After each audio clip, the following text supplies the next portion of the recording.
নদীর উপর থেকে ব্রিজ করা আছে, ওই ব্রিজ ধরেই আমরা এখানে এসেছি। পাথরের খাঁজগুলো আমরা দেখি, তখন কিন্তু জল থাকে না।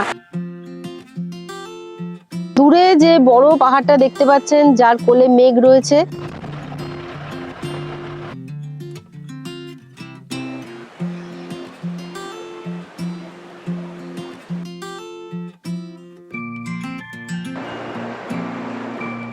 গুড মর্নিং সবাইকে, আমি পায়েল, রয়েছি চালসা পিডব্লিউডি বাংলোতে। কালকে এসে এখানে উঠেছি, দারুণ লেগেছে এখানে আমার সব ব্যবস্থা থেকেও এখানকার অ্যাম্বিয়েন্সটা বেশি ভালো লেগেছে। আজকে আমরা বেরিয়ে যাব এখান থেকে, আর বেরিয়ে যাওয়ার আগে ঘুরে নেব চালসার আশেপাশেটা, আর আপনাদের সাথে সবটা শেয়ার করব। চালসা পিডব্লিউডি বাংলো থেকে 5 মিনিটের পায়ে হাঁটা দূরত্বেই আছে চালসা ভিউ পয়েন্ট, যেখান থেকে আপনারা সুন্দর একটা ভ্যালির ভিউ পাবেন। সকালে বেরিয়ে এখন ব্রেকফাস্ট করতে বেরিয়েছি। চালসা মোড়ে একটা মিষ্টির দোকান থেকে কচুরি পুরি আর সবজি খেয়ে তারপরে আবার বেরোবো। আমরা সকাল 10:30টায় ঘুরতে বেরিয়েছিলাম। সাফারি করা ছাড়াও ডুয়ার্সকে ভালোবাসতে হলে এই বর্ষাকালে কিন্তু আসতেই হবে। বিশ্বাস করুন, বৃষ্টি হচ্ছে কিন্তু আমরা মন ভরে ডুয়ার্স উপভোগ করছি। বিশেষ করে চা বাগান, দুপাশে যতদূর চোখ যাচ্ছে খালি চা বাগান। আর চা বাগানের চা বাগানগুলো তো এমন করেই বানানো হয় যে পুরো লেবেল করা, দেখেই ভালো লাগবে। চা বাগানে দেখলাম কর্মীরা চা তুলছে, তবে একটা পরিবর্তন লক্ষ্য করলাম। আগে যে চা তোলার যে ঝুড়িগুলো ব্যবহার করা হতো, এখন ঝুড়িগুলো নেই, ওই কালো কাপড়ের মতো ব্যাগ ইউজ করছে, সেই ব্যাগে তারা চা পাতাগুলো রাখছে। বর্ষায় চা বাগানের ঝোড়াগুলো যেন প্রাণ ফিরে পেয়েছিল। আমরা যাচ্ছি ভিউ পয়েন্টে, তার আগে রাস্তায় দেখতে পেলাম যে সামনে যে ট্রাকটা দাঁড়িয়ে আছে, ওখানে সব চা কর্মীরা চা তুলে সেই চা পাতাগুলো ওখানে জমা করে তারপরে ওনারা আবার যাচ্ছেন চা তোলার জন্য। এই চা তোলার কাজ ওনারা দিনে 8 ঘন্টা, মানে সকাল থেকে মোটামুটি ওই 3টে পর্যন্ত করে থাকেন। সকাল 11:30টায় চলে আসলাম আমাদের প্রথম ভিউ পয়েন্ট। দাঁড়িয়ে রয়েছি আই লাভ সামসিং ভিউ পয়েন্টে। আই লাভ সামসিংয়ে ফটো তোলা ছাড়াও এখানে পেয়ে যাবেন আপনারা দুর্দান্ত একটা ভিউ। নিচ থেকে বয়ে চলেছে জলঢাকা নদী। শুধু ওপর থেকে ভিউ দেখা নয়, সুন্দর রাস্তা করা আছে, সেই রাস্তা দিয়ে হেঁটে একদম জলের নদীর কাছটাতে চলে যেতে পারবেন। তবে নদীর কাছে যেতে হলে অনেকটাই হাঁটতে লাগবে। নিচে মনে হচ্ছে কিছু রিসর্টও করা আছে, থাকার ব্যবস্থা আছে নিচে। অনেকখানি রাস্তা যেতে হবে। চারিদিকে নিস্তব্ধতা, সবুজ পাহাড়, ওপরে মেঘ ভেসে বেড়াচ্ছে, আর নিচ দিয়ে নদী, আর নদীর আওয়াজে মন ভরে যাচ্ছে।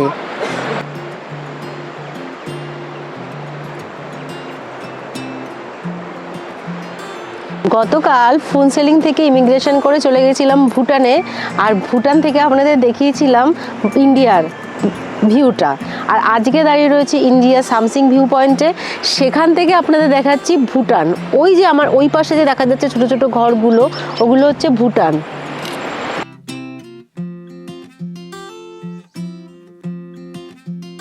খুব সুন্দর পরিষ্কার জায়গা, চারিদিকটা ঝকঝকে লাগছে।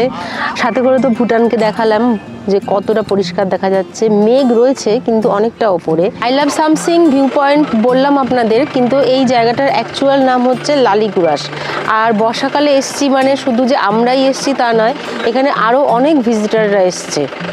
এবার আমরা এখান থেকে বেরিয়ে যাব আমাদের নেক্সট ভিউ পয়েন্ট রকি আইল্যান্ডের দিকে। I love Samsing view point থেকে 15 মিনিটের মধ্যেই চলে আসলাম রকি আইল্যান্ডে। এখন চলে এসেছি রকি আইল্যান্ডে। নিচ দিয়ে বয়ে যাচ্ছে মূর্তি নদী, আর আমি ওপরে দাঁড়িয়ে রয়েছি ব্রিজের ওপর। নামবো একটু, নদীর সামনে যাব। ভীষণ স্রোত এখন জলে, দেখি কতটা নামতে পারি।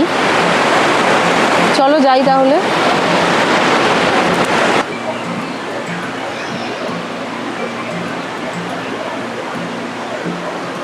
দোকানের ভেতর দিয়ে সুন্দর সিঁড়ি করা আছে, সিঁড়ি ধরে আপনারা নেমে নদীর সামনে আসতে পারবেন। বৃষ্টি হওয়ার দরুন সিঁড়িগুলো প্রচণ্ড স্লিপারি ছিল। আমি আর নেমে নদীর সামনে যেতে পারছি না, ওখানে সিঁড়িটা একটু ভাঙা, আমার ভয়ই করছে নামতে। তবে এই জায়গাটা এত সুন্দর, পাহাড়ের খাঁজ বেয়ে নেমে আসছে মূর্তি নদী, ভীষণ স্রোতে, চারিদিকে জঙ্গল, মেঘ ঘুরে বেড়াচ্ছে, একটা অদ্ভুত অদ্ভুত মায়াবী পরিবেশ লাগছে এখানটাতে।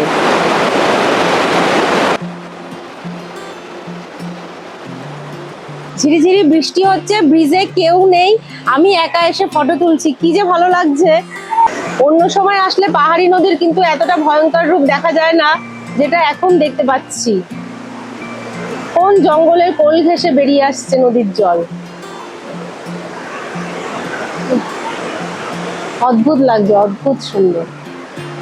বৃষ্টি ধোয়া বনাঞ্চল, আর তার সাথে মেঘটা কতটুকু রয়েছে দেখুন, ঠিক এই জায়গাটা থেকে উড়ে এসে ওইটুকু পর্যন্ত মেঘ খেলে বেড়াচ্ছে, আর বাকি জায়গাগুলো কিন্তু পরিষ্কার ঝকঝক করছে। রকি আইল্যান্ড ঘুরে 12:40 নাগাদ আমরা চলে আসলাম সামসিং। চলে এসছি আমরা সামসিংয়ে। এত নিরিবিলি জায়গা দেখে একটু গাড়ি থেকে নামলাম, আর নেমে এখানে একটু ফটোশ্যুট করছি। চারিদিকে জঙ্গল, আর তার মাঝখানে আমি দাঁড়িয়ে রয়েছি। হালকা হালকা বৃষ্টি পড়ছে, আবার একটু জোকের ভয়ও পাচ্ছি। পশ্চিমবঙ্গ সরকারের ফরেস্ট ডিপার্টমেন্টের কটেজে আমরা কিন্তু আগে একবার ছিলাম। রুম থেকে শুরু করে থাকা খাওয়া ভীষণ সুন্দর পরিষেবা পেয়েছি, আর ভেতরের অ্যাম্বিয়েন্সটা আরও বেশি সুন্দর। সামসিং থেকে কুয়াশা মাখা জঙ্গলে ঘেরা রাস্তা দিয়ে চলেছি এবার সুনতালেখোলা। যাওয়ার পথেই পড়ল নামনা জানা একটা সুন্দর ভিউ পয়েন্ট, যেখানে গাড়ি থেকে নেমে সেই দৃশ্য দুচোখ ভরে উপভোগ করলাম। সুলতানেখোলা চলে এসেছি, আর এই জায়গাটা থেকে আমাদের গাড়ি ছেড়ে দিতে হবে। এখানে ওদের গাড়ি বুক করে নিতে পারবেন, নিয়ে আমরা 4টে পয়েন্ট এখন ঘুরবো। এই জিপটা আমরা নিয়েছি, এই ভাড়া পড়েছে 1300 টাকা 4টে পয়েন্ট ঘোরার জন্য। আর ঘুরে আসা পর্যন্ত আমাদের গাড়িটি সুলতানেখোলাতেই ওয়েট করবে। আমরা বর্ষাকালে এসেছি বলে সাফারি করতে পারিনি জলদাপাড়াতে বা এইখানে, কিন্তু বিশ্বাস করুন এই গাড়ি করে ওর জঙ্গলের মধ্যে দিয়ে যাচ্ছি, জীবজন্তু কিছু দেখতে পারবো না জানি, কিন্তু পুরো সাফারির ফিলটা আমরা নিচ্ছি এই সময়। এতক্ষণ যে রাস্তাটা দিয়ে আসছিলাম একটু খারাপ ছিল, রাস্তাটা পাথরের তৈরি, মানে খুবই খারাপ। যাই হোক, এই গাড়িতে এসেছে বলে অসুবিধা হয়নি, তবে এখন যে রাস্তাটা দিয়ে যাচ্ছে এটা ভালো। আর আমরা চলেছি আমাদের প্রথম view point, Neora lovers point. এখন চলে এসেছি নেওড়া লাভার্স ভিউ পয়েন্টে। একটা ফাঁকা জায়গা জঙ্গলের মধ্যে সুন্দর করে সাজিয়ে দিয়েছে, আর নিচ থেকে বয়ে চলেছে নেওড়া নদী। নদীর ভিউ আপনাদের এখান থেকে ভালো করে দেখাতে পারবো না, তবে যদি নিজেরা এসে দেখতে পারেন খুব সুন্দর লাগবে। নদী ওই পাহাড়ের কোল ঘেয়ে ভেসে চলে আসছে, আর দূরে যে বড় পাহাড়টা দেখতে পাচ্ছেন যার কোলে মেঘ রয়েছে, তার পেছনেই হচ্ছে লাভা লোলেগাঁও। আর আমরা যে রাস্তাটা থেকে আসলাম, ঘুরিয়ে দেখাই আপনাদের। এই যে এই রাস্তাটা সোজা চলে গেছে লাভাতে। এবার এই এত সুন্দর জায়গাটা আমি চাইলে আপনাদেরকে ড্রোন উড়িয়ে আরো সুন্দরভাবে প্রেজেন্ট করতে পারতাম, দুর্দান্ত একটা ভিউ আপনারা পেতেন, কিন্তু আমি এরকম কিছুই করি না, করবও না। কারণ আমি চাই যেটা আমি এসে দেখছি, যেভাবে আপনাদেরকে বোঝাতে পারছি, আপনারা যেন এসে সেইভাবেই জায়গাটাকে পান। এরপর আমরা চলেছি আমাদের next view point Neora dam hydel প্রজেক্টে। লাভার্স পয়েন্ট থেকে 10 মিনিটের মধ্যেই চলে আসলাম নেওড়া ড্যামে। বর্ষাকালে এসেছি বলে এই নেওড়া নদীতে অনেক জলের দেখা পেয়েছি, যেটা হয়তো অন্য সিজনে আসলে পেতাম না। দু চোখ ভরে যা দেখলাম, এবার আমি পুরোটা আপনাদের সামনে খানি তুলে ধরছি, আপনারা বলুন আমি কি দেখলাম। নেওড়া নদী, যেটা আমি ওপর থেকে দেখালাম লাভার্স পয়েন্ট থেকে, তার একদম কাছে চলে এসেছি। ওখান থেকে নদী আসছে, আর দেখুন কিভাবে যাচ্ছে জলটা। আমি আগেও এসেছিলাম সামসিং এর সুলতানেখোলার এই পয়েন্টে, কিন্তু এই জায়গাতে আসিনি। আর এরকম ভিউ, এরকম দৃশ্য আমি আগে কোনোদিন কোনো ভিডিওতেও দেখিনি। আজ দু চোখ ভরে যা দেখছি, দুর্দান্ত দুর্দান্ত, কথায় বলে প্রকাশ করা যাবে না। এই যে নদীর জলটা বয়ে যাচ্ছেন দেখছেন, এই নদীর জলটা কিন্তু ওপাশ থেকে ড্রেন করে নেওয়া আছে, বড় ড্রেন, যেটা হাইডিল প্রজেক্টের জন্য ব্যবহার করা হয়, মানে জলবিদ্যুৎ উৎপাদন করার জন্য। এই যে সেই নদীর ভেতর থেকে ড্রেনটা দিয়ে জল পাস করছে, ওখানে কিন্তু লক সিস্টেম করা আছে, দেখিয়ে দাও একটু, লক সিস্টেম করা আছে, ওটা লকটা বন্ধ করে দিলে জল আসা বন্ধ হয়ে যাবে। এবার আমাদের যাওয়ার রাস্তাটা দেখাচ্ছি, কতটা মানে ডেঞ্জারাস রাস্তা পার করে এই ভিউটা দেখার জন্য এই পার্টটাতে এসেছি। ওপারে আমরা পার করে চলে আসলাম, ওপারে নদী, ওপারেও একটা নদী নেওড়া নদী, এপারেও নদীর আর একটা শাখা বয়ে চলেছে। আর নদীর উপর থেকে ব্রিজ করা আছে, ওই ব্রিজ ধরেই আমরা এখানে এসেছি। এই সিঁড়ি থেকে উঠে ব্রিজটা পার করে আবার সিঁড়ি করা আছে, সিঁড়ি থেকে যেতে লাগবে। রাস্তা প্রচণ্ড স্লিপারি, এই সিঁড়িও স্লিপারি, খুব সাবধানে আসতে হবে, খুব সাবধানে।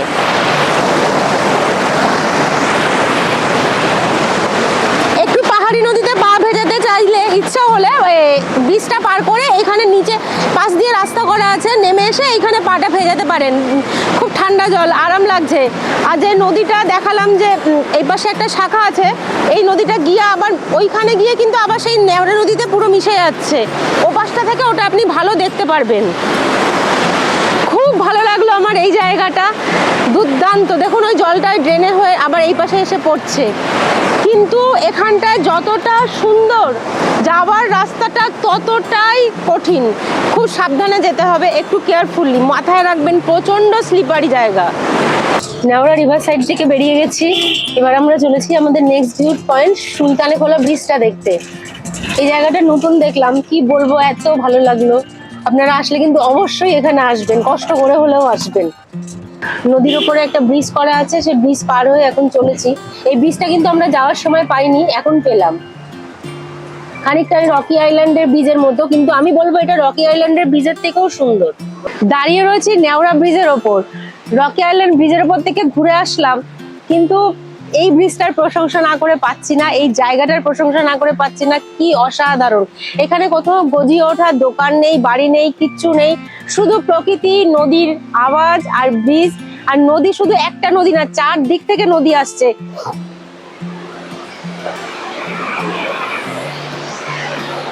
এই দিকটাতে দেখুন, ব্রিজের এক সাইডে দেখাচ্ছি, ওই যে জঙ্গলের মধ্যে পাথরের ঘা বেসে নদী বেরিয়ে আসছে, ওখানে একটু কম জল। আর এইদিকে কত জলের স্রোত, ঠিক উল্টো দিকেও তাই। এই পাশটাতে এদিকেও এই যে নদীটা, মেন নদীটা আসছে, সেই নদীটা তো বেরিয়ে যাচ্ছে, ওদিকেও পাথরের স্রোত বেয়ে আর একটা নদী বেরিয়ে আসছে। সুলতানে খোলা ব্রিজে ঢোকার মুখে টিকিট করে নিতে হবে 20 টাকা করে। ওই যে ওখানে টিকিট কাউন্টার রয়েছে, আর টিকিট কাউন্টারের সামনে কিছু জ্যামের শিশিও আছে।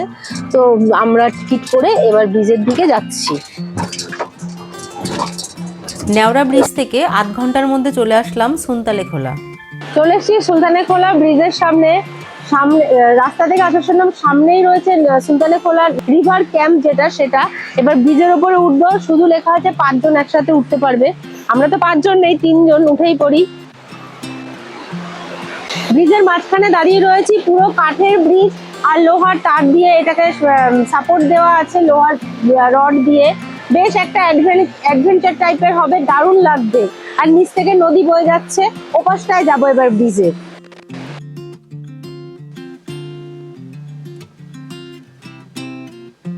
রাস্তা দিয়ে হেঁটে শেষ মাথায় পৌঁছে গেলাম ওয়েস্ট বেঙ্গল ফরেস্ট ডিপার্টমেন্টের কটেজে, সুলতানে খোলা নেচার রিসর্টে। দুর্দান্ত একটা এক্সপিরিয়েন্স হবে। পাশ দিয়ে নদী বয়ে যাচ্ছে, জঙ্গলের মাঝে নিরিবিলিতে থাকতে চাইলে এখানে এসে কিন্তু অবশ্যই থাকতে পারেন। কটেজটা আপনাদের দেখালাম, খুব সুন্দর, কিন্তু বুকিং এখন হয় না, কারণ বর্ষাকালে এর বুকিং বন্ধ থাকে। আর আমরা যে ব্রিজটা পার করে আসলাম, কাঠের ব্রিজটা, সুন্দর যে ব্রিজটা, সেটা কিন্তু একমাত্র বানানো হয়েছে এই কটেজে আসার জন্য, যেটা আমাদের মতো ট্যুরিস্টদের কাছে এখন একটা দারুণ ট্যুরিস্ট স্পট হয়ে গেছে। বর্ষাতে ডুয়ার্সে দুটো সুন্দর দিন কাটিয়ে এবার আমাদের ফেরার পালা। চা বাগানের ভেতরে একটু নেমেছি। যখন আমরা অন্য সময় আসি শুকনোর টাইমে, এই যে পাথরের খাঁজগুলো আমরা দেখি, তখন কিন্তু জল থাকে না। বর্ষার সময় এসেছি বলে কি সুন্দর একটা দৃশ্য এখন দেখতে পাচ্ছি। বৃষ্টির জল সব চলে যাচ্ছে, একটা ছোট নদীর মতো মনে হচ্ছে। চা বাগানে দাঁড়িয়েছি, আর চা বাগানের ভেতরে ছবি না তুললে হয়, একটু ছবি তুলে নিলাম। এবার আমরা চলে যাব মালবাজারে, ওখানে গিয়ে লাঞ্চ করব। আর এখন টাইম হয়েছে 3:45। আমরা এখন চলে এসেছি মালবাজারে ভোজন রসিক বলে একটা দোকানে, ওখানে লাঞ্চ করতে ঢুকেছি। কিন্তু লাঞ্চের টাইম অনেকটাই হয়ে গেছে, 4:30 বেজে গেছে। মাঝখানে একটা ইনসিডেন্ট হয়েছে, সেই কারণে একটু দেরি হয়ে গেল। যাই হোক, এখন খেয়ে 6টার সময় ট্রেন আছে নিউমাল থেকে, ট্রেন ধরবো। আমরা চলে এসেছি নিউমাল জাংশনে, এখন বাজে 5:10। 6টার সময় আমাদের কাঞ্চনকন্যা রয়েছে। আর আজকে আমরা যে পুরো ঘুরলাম, তার জন্য আমাদের গাড়ি ভাড়া পড়েছে 2500 টাকা। চালসা আজকে আমরা যার সাথে ঘুরলাম, ওয়াহেদ ভাই, খুব ভালো ঘুরিয়েছে, ভীষণ সুন্দর গাইড করেছে। ওর ফোন নাম্বারটা আমি দিয়ে দিচ্ছি আপনাদেরকে, আপনারা ওর সাথে কন্ট্যাক্ট করে নিতে পারেন। খুব ভালো লাগলো ওর সাথে ঘুরে আজকে। ভিডিওটি ভালো লাগলে লাইক, কমেন্ট ও শেয়ার করবেন আর চ্যানেলটা সাবস্ক্রাইব করে আমাদের পাশে থাকবেন। অনেক ধন্যবাদ।